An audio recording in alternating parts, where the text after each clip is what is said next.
Hello everyone, this is TheSC here. I'm back with some more Starcraft 2 action. This time, oh my god, hold on to your seat, hold the hats, pause the video right now, because it is going to be a long, bumpy, highly enjoyable ride, because it is going to be a best of 7 between Whitera spawning down in the bottom right side. Oh, he's talking about best of 7 after this.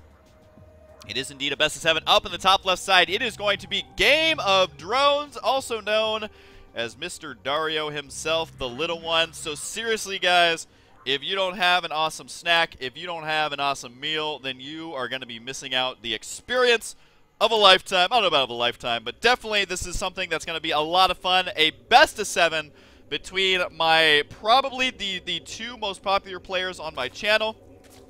And it looks like they are both streaming this indeed. So this is the match to watch. And if you're watching anything else right now, you're not going to hear this anyways, but you're missing out. Because this should be a ton of fun. One thing I want to mention really quickly, you can check out Whitera and TLO on Twitter, Facebook, all that shenanigans. They are pretty easy to find. Just go to Google. I mean, I'll try to remember the link as well. But if you ever want to find any of their pages, it'll just be TheLittleOne or Liquid TLO. And then Whitera is pretty easy to find as well, because not many people out there are named Whitera in any game ever. So I'm so excited about this. I want to thank everyone who has been thumbsing up the videos recently. You guys have really come out and done that for me. It helps me out so much. I do appreciate it. And honestly, if you don't thumbs up any other video ever, thumbs this one up, because they went out of their way to make a best of 7 happen for the fans. They live streamed it on both their streams. Ooh, 2 gateway pressure. I kind of like this. He's hoping that his opponent doesn't drone scout, and he's not. So yeah, just give the video a thumbs up. If you love TLO or love Whitera, then they definitely deserve it. Let them know, hey, we want to see more games like this. And yeah, so it does look like 2 gateway pressure here. And on a 2-player map, this is an interesting idea, because a lot of times Zerg players will not scout with their drone right away, because they need those resources to get that expansion up much more quickly. It directly affects the timing of getting up that expansion. Now, the little one does have an early spawning pool here compared to what it could have been. It could have been a hatchery first build, but Whitera, is he going to actually make the zealots? I'm wondering if he's not going to. I mean, I guess he would. Yeah, he does decide to go ahead and do that, and he does dump 1 chrono boost right away into that one. Is he going to dump a 2nd chrono boost as well? I'm just curious if he thinks this is going to do a lot of damage. After scouting the early pool, he knows that TLO can... Oh, no, he's going for double stalker. Oh, silly me. I completely miscalled that. Just assumed it was going to be Zealots. No, he's going for 2 fast stalkers. My mind has just been blown. Like, my mind is so blown. The Zerglings are going to scout the base, though. He does see right away, hey, there are very quick stalkers here. We do have a 3rd stalker on the way right now. These overlords, hide your drones, because Whitera's got to come get you, and because he'd be killing everybody out here. And is that Zergling finally cleaned up? It does look like the answer is yes. More stalkers are on the way. Seriously, my mind is so blown that I just pooped a little bit, because this build is awesome. It is going to put him way behind in the macro, though. You can see that the little one is going for a ridiculously early 3rd base before the 5-minute mark. Not a bad choice. And is he actually going to be able to kill this off? Whitera has to make a decision here. Am I going to attack the natural, try and kill off a queen? Am I going to just deny the 3rd base? And even if he does do that, it will allow the little one to make a lot of Zerglings, which he is doing right now. Whitera is all the way across the map with these 3 stalkers. This build is awesome, but I don't know if he's going to be able to do the damage he needs to. Sniping the queen is a great idea, but it indeed is not going to work quite yet. He does get surrounded, but manages to slip out. He is acting like Hellions right now to get this early map control, deny any mining at this base. Although he needs to be careful here. If the Whitera does not pay attention to these stalkers, he's not going to do as much damage as he needs to. So far, though, a flawless victory here, as he has not lost a single stalker. About to, though. No! Keeps it alive. And production tab continuing to show a lot of Zerglings on the way. Kills the creep tumor as well. And I think he actually may have canceled that. If not, there's another one up here on the high ground. He needs to try and kill off a queen. Can he get it? He almost did. These stalkers completely unchecked. 23 kills so far. And this just shows you just how good stalkers are versus Zerg in the early game. The queens need to be careful. Oh, almost snipes it there. The auto-regenerating health of that queen does keep her alive, but it does look like this attack may come to an end. I'm not sure if this is going to be over or not. I'm kind of curious as to what Whitera has been doing during this time. He has yet to lose any units. He has killed 28 Zerglings and just managed to get his expansion up and running now. And the problem for him, though, is that really he hasn't done all that much damage to the economy. Yes, he is denied mining, but he wasn't able to kill any queens. He wasn't able to kill any drone. I believe he didn't kill any drones. Okay, yeah, 0-0 on that one. But killing those Zerglings was an absolute must with the build. That Whitera did go. He has added on 2 additional gateways, but, I mean, he has no tech to speak of, just the cybernetics core, and just now finishing the warp gate research, and he does warp in a couple more sentries and a couple of zealots here. So while he did do a lot of annoying damage to the little one, this game is by no means over. This game is still anybody's game because TLO, he's been mining gas during that attack. He can throw down up to 6 gas total. So if he decides to go for crazy macro, he'll be set. But I think what we're going to see here is TLO just droning up for a while. He may throw down something like a Roach Warren or something like that to try and get back on his feet in case our Protoss player does decide to go ahead and move out again, because 4-gate pressure is still a threat here because he knows that he has delayed mining for so long. It does look like the rocks here are going to be getting taken down. I don't know if Whitera realizes this is going on. He wants to prevent this damage from happening as best he can, but so far he has yet to notice it, so that's going to be a little bit of his fault if these rocks do manage to get destroyed. He could have got even more free Zergling kills here, a total of 5 lings right there. Little one able to save the rest of those lings, though. Whitera really needs to check this. He can't afford to let this go down. Does look like the Zerglings decide just to run directly in the main. The Zealot says, no way, no how, and Whitera does decide to continue being aggressive here with this forward pressure. Look at this. He does have those 4 gateways ready. Still no real tech to speak of. So he's got to try and punish the fact that there's still just tier 1 out of TLO. A lot of Zealots and Sentries here are going to be good versus the Zerglings. But can he actually deny a base? That is going to be the real question here. That pylon will get canceled. The reinforcements most likely will get intercepted as well. And I wouldn't be surprised to see the Whitera just kill off this hatchery and then immediately retreat here. And that seems to be what he's going to do. He will kill off the broodlings because I think he wants to kill off these drones. Yep, there he goes. Is he going to force field? Nope, doesn't need to, because they're going to try and retreat, but they have nowhere to go. So a very interesting build here out of Whitera, just continuing to keep it interesting. He's got to be following up with double Stargate, but it will be spotted immediately by this Overlord. And I believe he saw both of those Stargates. Yes, he did, so that Overlord will die. But at the same time, this is so many Zerglings. Whitera was not paying attention. Needs to throw down the force fields, but too little, too late. This is going to immediately, look how quickly this is going to even up that unit's loss tab. Ouch! Whitera was so far ahead, did not realize those Zerglings were in that position. That 1 sentry right there being a total boss, but then overextends himself, will get taken out. And on top of that, Whitera was trying to go for some hidden 2 Stargate action, but TLO caught wind of it, and now he is back on his feet.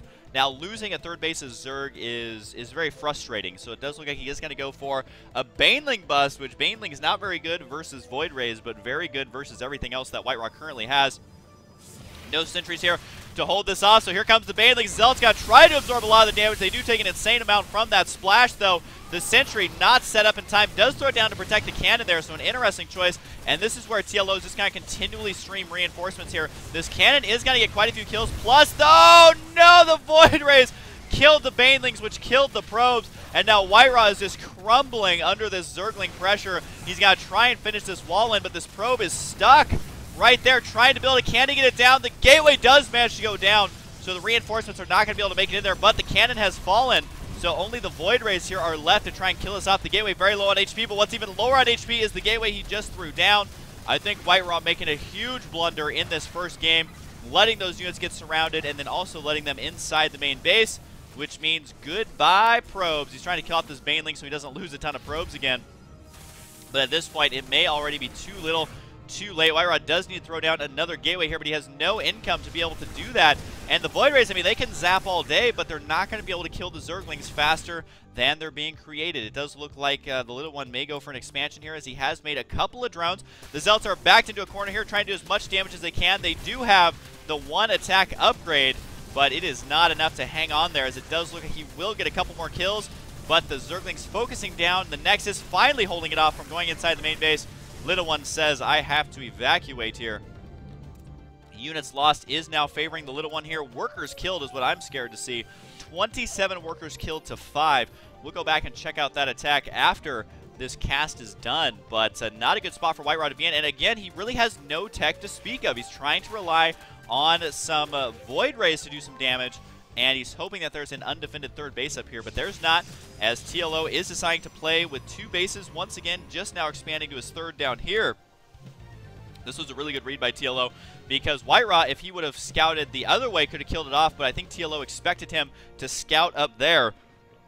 And so Whitera, thinking there's either 2 bases or a hidden third base on the left side, is going to go directly in the main base, but there's no Spore Crawlers up in time, so now it's Whitera's turn to do a little bit of damage here. The Hydralisk Den is done, but it is moments too late. Whitera needs to kill that other Spore Crawler, and I don't know if he's going to, though, because there are 3 on the way. The Queens can transfuse. They do have enough energy to do so. Whitera needs to be very careful here. He needs to at least kill off 1 Queen. Like, at the bare minimum, he will be able to get that one right there. Oh, no, he didn't. No, he didn't. Transfuse once again. Whitera unable to do any direct damage, only energy damage, which is fine when you have, I mean, at this point in the game, really TLO doesn't need the larva as bad as he needs the Queens themselves. And also that third base.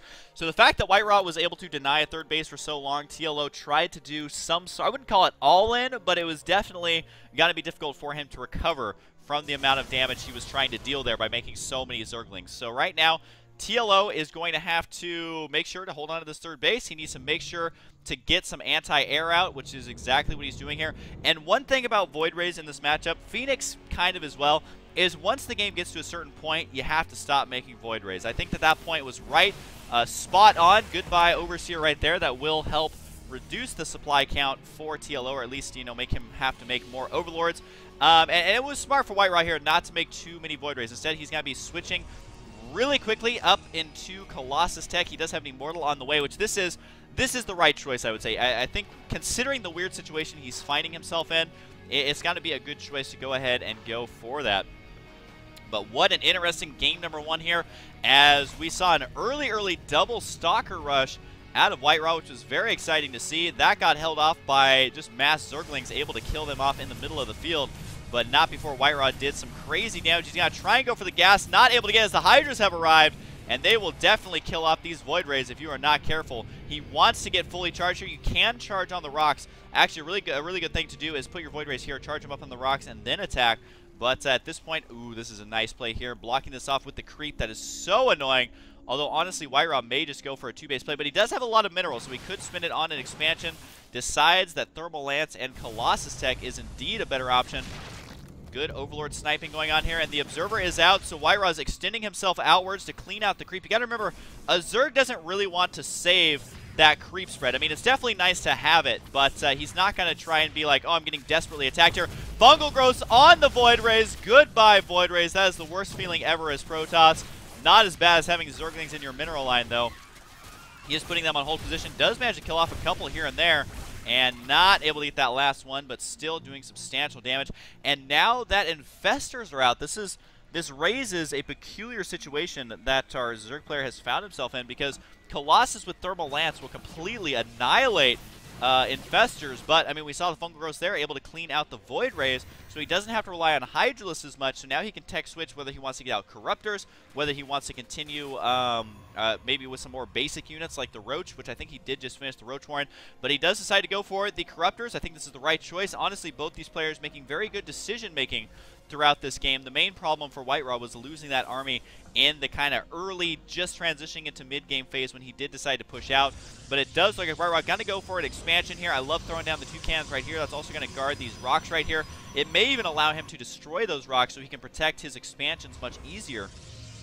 But you do have to watch out for the Zergling run-bys, adding on another gateway there to make sure that the entrance does not get completely overwhelmed here. And a lot of Zerglings here may get taken out. Can Whitera do it? Can he actually trap these links? He's going to try. Nice split there by TLO. Is going to save a surprising amount of them. That was pretty sexy. I like how he did that. You know, keeping every unit alive as best as he possibly can. I mean, he is just kind of a very good Zerg dad, keeping all his little Zerglings alive. And right now we do have 2 Colossus on the field, but how many Corruptors? That's the real question. 4, now 6 Corruptors on the way, completed with 3 more on the way.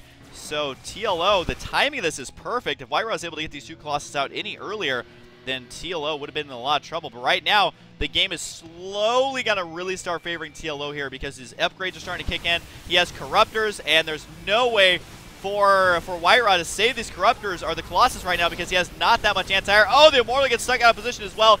But the Colossus do a lot of damage before they go down. You can see 11 kills on this one Colossus here. It will eventually get taken out. I don't know how Whitera can really hold on here, but maybe he will find a way. It's just that TLO's 4 bases are kicking into overdrive right now, and this is where it really sucks to be a Protoss, especially losing all those sentries. He can't afford to do that, and this game is indeed going to be over. Whitera gave it his all, but it was not enough. I loved his opening build, but it all came back to losing that army in the early mid-game is what ended up costing him this game, because he needed that army to fall back, to tech up on, and honestly, I think that the double Stargate may have been a little bit of a desperation move after losing those armies, but if he was able to fall back and go straight to Colossus, he would have been in great shape. Whitera is going to back out for now, go down to his third base. He's showing TLO, hey, I've got a third base up. I'm not completely out of this game yet, but he's going to have to do something like Desperation DTs, but no, he decides to GG. They are indeed going to do that best of 7 now, so let's go ahead and continue on through this series. I just wanted to let everyone know that I'm going to be out of the house this week. I mentioned this in my StarCraft 1 playthrough, but I want to mention it now. I will be out of the house for quite a bit this week, so these games, I'm going to cast them all at once and hopefully try and upload them even though I'll be out of town. We'll see if I can make that work. So I want to see exactly what happened. I mean, what went wrong for TLO? I think we all kind of know, because he was able to do an insane amount of damage here with these 4 Stalkers. With some very good control, it can be difficult to kill off Stalkers without Zergling speed. And then he finally does retreat here. So at this point, he has done 28 unit deaths to 0, which is very, very impressive, to say the least. We do have a pylon up on the way right now, and I want to see just how much, how far ahead I would say Whitera was, because look at the supply right now. 66 to 49. That is not a comfortable position for Zerg players to be in, especially when they're stuck on pure Zergling, because just pure Zergling will get beat by Zealot, Sentry, Stalker, as you would imagine. It's 3 different unit compositions versus just the 1. And so right here, you can see that units lost is only, I mean, it's at almost nothing here. He cancels 1 pylon, and we'll be able to kill off another one. So no units have really been lost at this point, and he does manage to kill off these drones as well. But the problem is maybe he overstayed for a little bit too long, also killing off that larva. Right here, we got to back it up just by 1 little second so we can see it again, or 7 seconds. It wouldn't let me go back 1 second. But you can see right here, I'm going to go ahead and play it, that I don't think Whitera was looking. Like if I pause it right here, where is Whitera looking? So he's currently looking down here, and I'm going to put it on the slow speed. And keep an eye on the mini-map. Look at those units. Here come the Zerglings. Whitera not watching. He's building, oh no, an assimilator and a gas thing. I think he pressed the spacebar there. And as a Protoss, when you're like, up-dupty-dope, I'm, build a pylon, here we go. And then your army is under attack, and you focus on your army, and this is what you see. Let's hide the UI here. When you come back and this is what you see, this is... Oh man, that's one of the worst feelings as a Protoss ever, because you know that no matter what you do, the Zerg player is going to come out ahead in this battle, because he's got a complete surround. This is like a complete, perfect surround. You couldn't ask for a better surround given the positioning of the Protoss player. You can't throw down the force fields because there's no way to wedge a force field between the Zealot and the Zergling. So really all you can do is try and force field around the range units to try and buy time. But, I mean, at this point, this is such a lost cause. And so look at this. If we look at the units tab at this point in the game, 42 probes, 29 drones. This army looking pretty darn healthy. I guess he does decide to get the double Stargate right away. But 11 Zealot, 6 Stalkers, and 4 Zerglings can kill off this army no problem with much better positioning. And this is where the game gets completely out of control. And also, right here, TLO playing this out to a T, the scouting timing, right when these Stargates finish. That means he has time to throw down the detection. He has time to throw down the anti-air. Not that he really needs detection, but the anti-air especially is what he would need there. So, honestly, this game went from him being way behind to all of a sudden, oh, I caught your army completely out of position. And now, what can you do about it? And you can see Whitera trying to decide where to throw down the force fields. Can't decide on a good spot because really there is no good spot. And after that, units lost, virtually tied. And this Sentry tries to get some kills. Only kills off like 1 Zergling though. And you can see just how little damage Sentries actually do.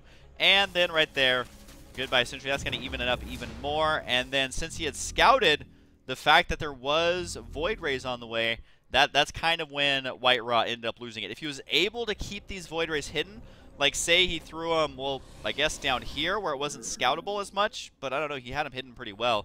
It's just that slippery little bugger TLO was able to find it.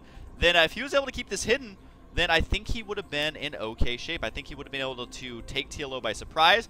And also, something TLO did very well, there's a lot of decision making in this game, by the way.